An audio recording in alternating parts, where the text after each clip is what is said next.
Rena, Hello. hello. A client comes to you and says, I don't want to invite my brother to Christmas dinner. I'm hosting the family Christmas dinner. I don't want to invite my brother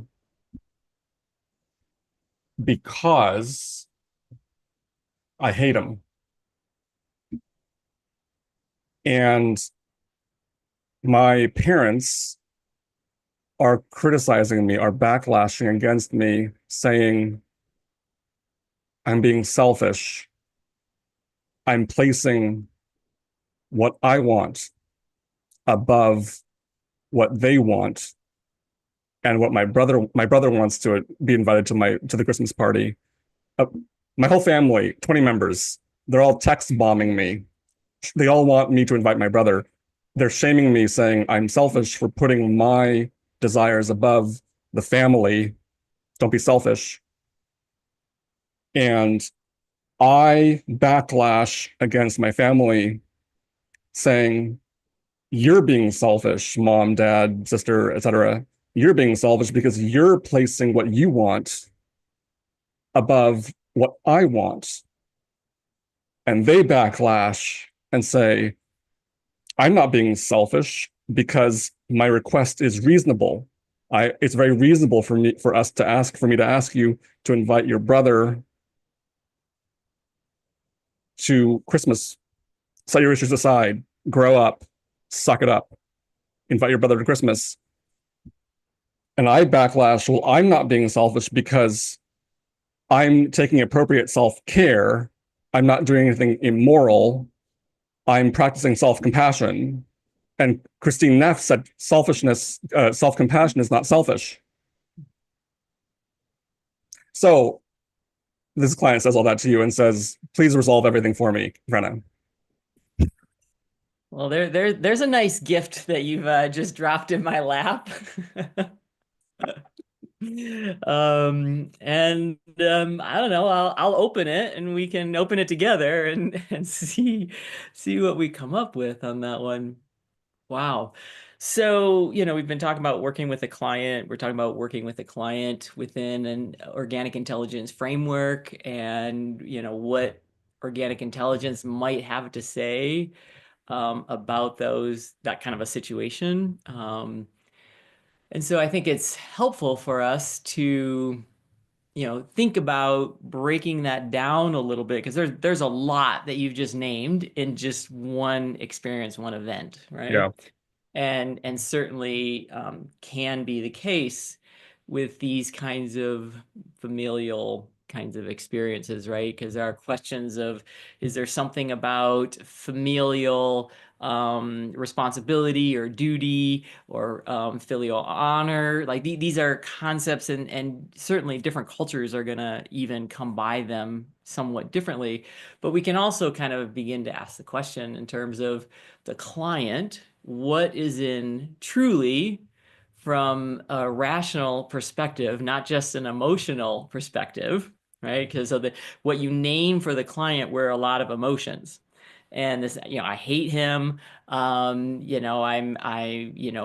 really mad at them, right? Like that, there's some underlying, this is not a fair situation, or I'm trying to be self-loving, self-compassionate, that kind of thing. So a lot of those are based on emotions and may or may not be actually in the self-interest of the client in front of you. And so really beginning to drill down about that, there's a lot about the example you gave I don't know anything about. Like, what has this brother done that he is hated? Right. So, are there things of the past? Is there things where there's legitimate danger? Is there things around this person, continually causes I don't know. I'd have to get certainly more information on that brother's behavior and the impact on that brother's behavior to the client to really have a sense of where this fits in the scheme of the client taking care of themselves or the client maybe not taking care of themselves because they're being run by their emotions rather than a rational perspective on it. Yeah, can I continue with the dramatic role of client? Sure. Um, I hate my brother because he's a Republican. He voted for Trump, and I hate Trump, and I hate Republicans, and I don't want a Trump supporter in my home. Let's just suppose that every other single family member is either liberal or hides their views. I don't know, but so I don't want a Trump supporter in my home. It's a moral stance I'm taking, and so am I right that Rena, that it's my family who's being selfish, not me? Hmm. So again, right? And your example is actually a fairly common example that is not unheard of. I have clients who are in that kind of experience or circumstance, whether it's their feeling they don't want to have somebody in their home or somebody else in their family doesn't want them in their home, those kinds of things. So that's not out of the scope of what's happening in this holiday season for sure. Um, Again, the question becomes like you're putting this in a moral category. So not having somebody who voted differently than you is of such moral importance that that takes the play on words that trumps all other values, right? And is that rational or not for that to be the moral view that trumps all others? You're coming out strong in favor of being rational, Rena. How would organic intelligence people feel about that? Yeah. Um, okay, so you want me to be rational. You're telling me I'm your client. You want me to be rational. Okay, here's me being rational. I have a lot of moral opposition to Trump. So it's not just that my brother voted differently. If he voted for a different Democrat, I'd be fine with that. But I have a lot of moral opposition to detailed moral opposition, and I don't want that in my life. I don't want that in my home. And that's my boundary. And I don't think I'm being selfish. Mhm. Yeah, and that could be in the sense. So again, everybody it comes at a certain place in life. So there may be an experience. So if that was super strong for a client, I, of course, from an organic intelligent perspective, am going to attune to that and begin to say in some way yes to that because there's going to be a reason that that person is holding such a strong stance and forming such a strong quote unquote boundary as you Mm, named it, right? There's a reason for that. And that might be the most healing thing for that person to do. If they have never set boundaries before, if they have never said certain, made certain things clear, if they've been had a tendency to be, say, mocked in the past themselves for their stances. There's all kinds of ways, or if the brother and them they've had a contentious relationship and there's never been a setting of some kind of boundary, like there may be moments that that might be exactly the thing to do. mm, Now, whether that's actually helpful for the client or not, given the large family context of this, like if it was just between the client and the brother, then that might be, for the sake of the client, a quote unquote safer way to approach setting boundaries, right? And if in an organic intelligence perspective, we see that people do things and then they get feedback, and the doing of things and the feedback is what begins to shape the sense of, is this helpful for me, is this not helpful for me? So the client might choose to set a boundary like that, and in which case, alienate many members of the family, cause troubles that that are going to go on and on and on for years to come, and they're willing to do that because it's so important for them in their own well-being and learning and growth trajectory to set that kind of a boundary. And they'll get feedback. And that feedback will then shape future behavior. Do they want to set that strong of a boundary? Does that, are there too many losses to their own well-being? So, in other words, it may actually be, if you define selfishness as, looking out for yourself, it's a different definition than most people are used to, but you're doing the thing that's really in the best interest of yourself. That level of setting a boundary may not in the long term be in your best interest, right? It may actually not be selfish in reality, because it may actually do something that is negative to yourself and is coming back at yourself in a harmful way. And so, you've brought up the word selfishness, and that we could define that. But regardless, if you're looking out for the person's best interest going forward, I'm never going to tell a client not to do something, because all of life in many ways is an experiment. It's an experiment of trial and feedback, and that begins to shape us, including what we value, what's most important to us. You were suggesting, yeah, that selfishness properly means doing what's best for yourself, and you had suggested that maybe the selfish thing to do is not forbid your brother. Maybe the selfish thing to do is to invite your brother to Christmas dinner, and then do biological organization prep for that event, and see what happens. Yeah, I follow you.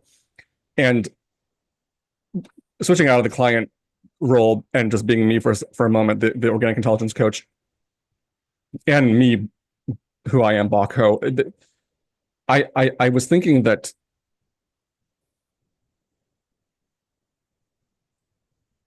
I think selfishness is good, and I think unselfishness is bad. I think by selfishness I mean pursuing your happiness. By unselfishness I mean sacrificing your happiness for any other end, for any kind of self-destructive behavior. That I'm against that. And I was thinking, if a client comes to me and he has the view that selfishness is wrong, or often wrong, or wrong half the time, and unselfishness is right at least half the time, what would I do? What should I do? What would be helpful to the client to do? What should I do as an organic intelligence coach? Should I get into my views? And that's a whole new thing. That's a big topic. And I know that, I mean, I've had several religious clients over the years, and I'm very open that I'm not religious. I don't believe in God. I don't think there's a God at all. But I don't try to convince them of that. It's just something about me that they know. And we keep working together. So if a client comes at me saying, I think selfishness is wrong, and I just want to make sure, and I want to talk to you about what I'm doing and whether you think it's selfish, I would feel that would be a complex situation for me, given that I believe selfishness is right, and I believe that it's important to get clear on what that term should mean, and that's what's coming up for me right now. Yeah. Yeah. You Yeah. know, and I'm thinking probably even in the last week or two, right, that a client came and was judging their behavior, and feeling guilty for their behavior, in spite of the fact that the choice they were in the process of making was absolutely within their best interest at that moment for their life. Right. And yet they had all kinds of feelings of guilt for that.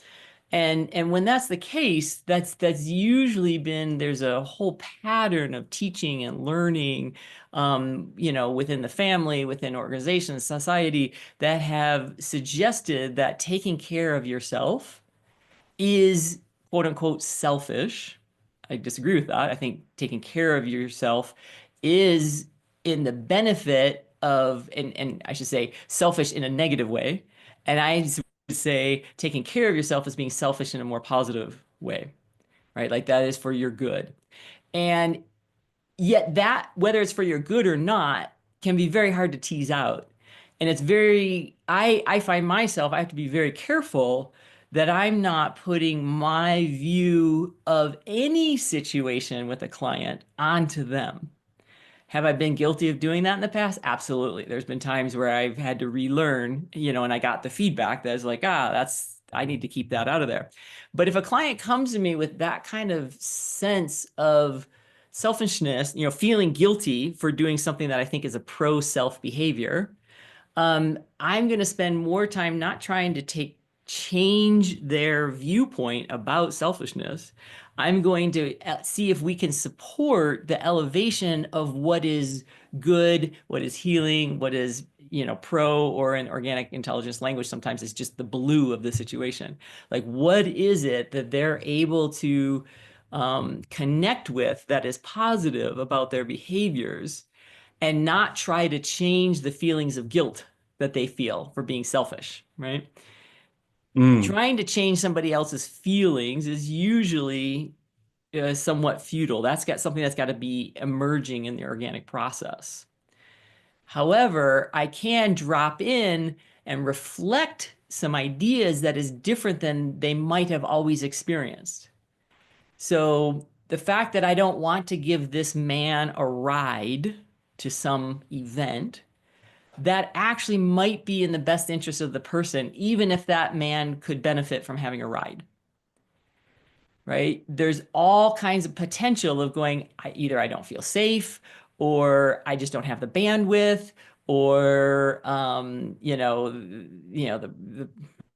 there could be all kinds of things that would make you not want to give somebody a ride.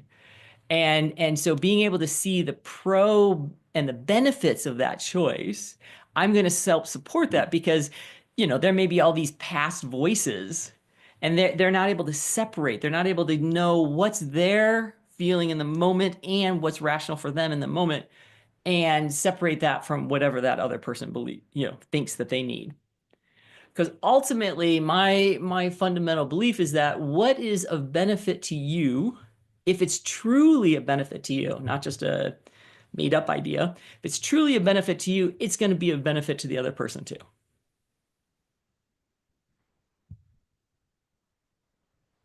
I want to stress test you. If I'm, yeah, Go for yeah. it. Let me know if I'm being We'll too, we'll see if I melt under it. too selfish. Just kidding. I'm selfish, proudly. Um, I'm a client, young kid. My parents pressure me to play soccer.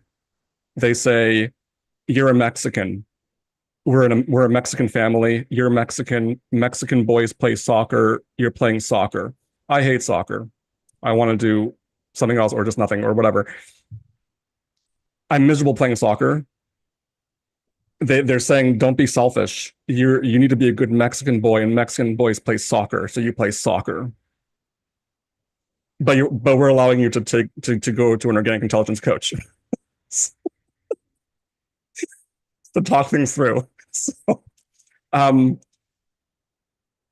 Rena, what's best for me is to rebel against my culture. I resent that they're imposing this culture on me, and I have to play soccer when I don't want to. And so what are you saying? Are you saying I should stand by it, fight for my happiness, rebel against them, and then that benefits them, or what? Or and I've been to other organic intelligence coaches and they all dodged my question. So here you are. Oh, absolutely. It would be beneficial to the parents, because ultimately, if you're trying to impose your will on your child, and your child just does that and caves to that imposition, the child's not going to be happy. They're going to struggle with things in their life, and that's going to come back on the parents. It does not benefit the parents for their child to be miserable. So absolutely, if the child were to say, no, I'm not going to play soccer, I don't care what you think, and rebels against that, there's no moral judgment upon playing soccer or not playing soccer, in spite of in your example, the parents making it a moral issue, like you're this kind of person, therefore you should do this, right? All of that is not in the best interest of their child, and therefore can't be in the best interest of the parent. So absolutely. Uh, yeah, I want. Wow. I wanted to say Rena and myself are speaking from our to a degree from our own minds, and organic intelligence, the theory and practice of auto organization, there's a whole question of what positions does it take on philosophical issues, ethical issues on the situation, and I am not saying that anything I say necessarily reflects what official organic intelligence would say. It may be silent on some issue. Just want to say that. Um, what does organic intelligence think of selfishness? One, I don't think organic intelligence itself can think anything. So the real Yeah, question okay, would all right. be, what does the founder of organic intelligence think about selfishness? And not having ever asked the question, I can't actually answer that question.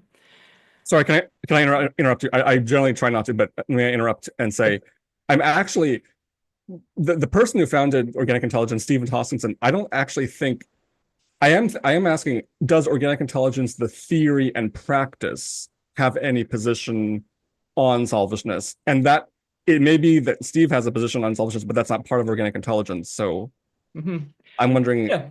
Yeah, I think, you bring up the interesting question because there's a key element of organic intelligence in terms of what's called the initial conditions, like the conditions we need to set into place to allow our biology to be able to get out of ruts, get unstuck, and get out of chaos and trying to control and manage life and to be able to respond appropriately, in spontaneous situations. And the initial conditions, one of those you've talked about extensively, and we've talked about some here, I think even last week, around orientation and what orientation is. But the other condition is what Steve calls orientation to pleasure. Slight different word use of the word orientation, but there's this general turning towards or attention towards the seeking of that which is pleasurable. And yet pleasure is often, Steve uses a caveat of making sure that it's, non-addictive and not harmful. And there's all these caveats that have been given to what we mean by pleasure. And really what those caveats amount to is pleasure not in a hedonistic way, but pleasure in a way that leads to goodness for your own life long term, in the short term and the long term, right? And so if you're seeking out pleasure, if you're seeking out goodness for your own life, I would say by definition, that is something that is of self-interest.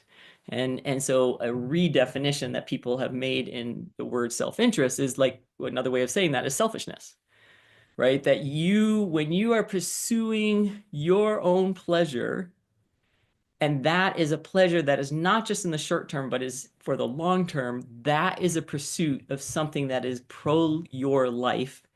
And so I would define that as selfish, and yet without all the negative and pejorative sense of wanting to harm other people, right? Or doing something and that something is harming somebody else, right? Like that's how most people use the word selfishness. You're doing something and that doing of it is harming another person. hmm. Therefore, it is selfish. But you and I are talking about selfishness is no, it's the pursuit of pleasure. It's the pursuit of well-being. It's the pursuit of, use the word happiness. It's the pursuit of life-serving goals. And that is in itself a form of selfishness or self-interest. I And agree. organic intelligence, sorry, I was going to link it back to what you said. Organic intelligence would supports the pursuit of that which feels good to the being. No, thank you. I was going to say I agree. Uh, Organic intelligence advocates the pursuit of pleasure that aligns with long-term health and flourishing, and often specifically in regard to work and love. So that aspect of organic intelligence, and it's a fundamental aspect, is I agree, that's pro-selfishness, even if someone would have an issue with that particular word choice, but that's pro-selfishness in the sense of being pro the pursuit of your happiness. And that understanding of selfishness as pursuing your happiness, I'm suggesting is the correct one. I think you seem aligned with that. And it contrasts against many people's association of selfishness, selfish behavior as behavior that harms others. And I would like to ask, I know we're running on a few minutes left, but does telling someone to be unselfish, does raising someone to be unselfish, teaching someone, trying to persuade someone, advocating that someone be unselfish, harm them? Mm.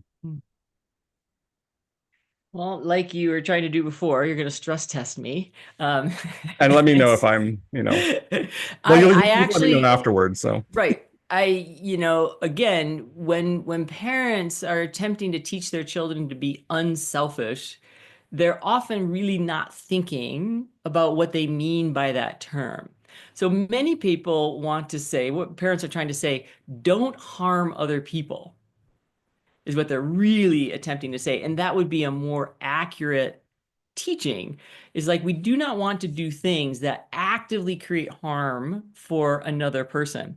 Now, taking care of yourself, if somebody else is offended by that, right? So if you decide, I go back to my earlier example. I just do not have what it takes in me to give this person a ride, even though that person doesn't have a car, and that means they'll have to call Uber and spend some money, and they don't have a lot of money, right? Like you can see where it seems as if your actions would be causing harm to that person. And yet, I would suggest that if you genuinely don't feel safe enough, say, to give that person a ride, or you don't have the energy or the bandwidth to have a conversation, or all these kinds of things, that to do so is not actually harming that person, even if they have to do some extra things for themselves, right? So it becomes very difficult to know how we define, what causes harm and what doesn't cause harm. But in your case, your example of, is it wrong for parents to teach kids unselfishness?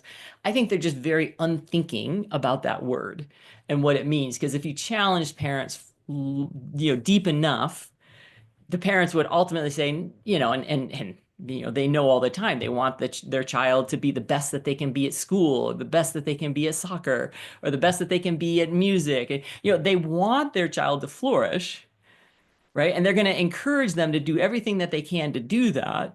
And so sometimes that means if your child becomes number one in, trombone playing, some other child became number two or number three. Or if your child got a spot in the band or the orchestra, and that, and there's only so many spots, another child didn't, right? And so it's really easy quickly to break down, if we help parents see that, just this unexplained, just using statements and throwing out statements like "don't be selfish," that's not going to be helpful guidance for a child, because it's good. There's going to be conflictual information that they're getting. Go be the best you can be, but feel bad that you were better than somebody else. Like there's going to be a conflictual message there. And so, I would support parents being a little bit more mindful, and not just parroting that kind of a phrase. there's so many topics and ideas here. Right. Um, And we yeah, could, obviously we right, do these yeah. in short time frames for a purpose, but, going back to your first example, right? And whether it is, and to say you're being selfish, you're not being selfish, that's got a little bit of name calling in a sense, and trying to negatively characterize somebody. But there'd be a real question about what is in the best interest of that person, to invite their brother or not invite that brother. And I don't think that's an easy Okay, conversation. yeah, yeah. And the exploration of it might bring to light all kinds of other things that are playing into the picture, that when those are worked with, then the person's biological system would be able to have a better sense of what to do or not to do. Thank you. Um, since we're on time, here, I would like to wish everyone a very selfish holiday season. Of course you would. Uh, and we'll see you all in a couple weeks. All right, that sounds good. Look forward to that. Okay. All Thank right. you, Ren.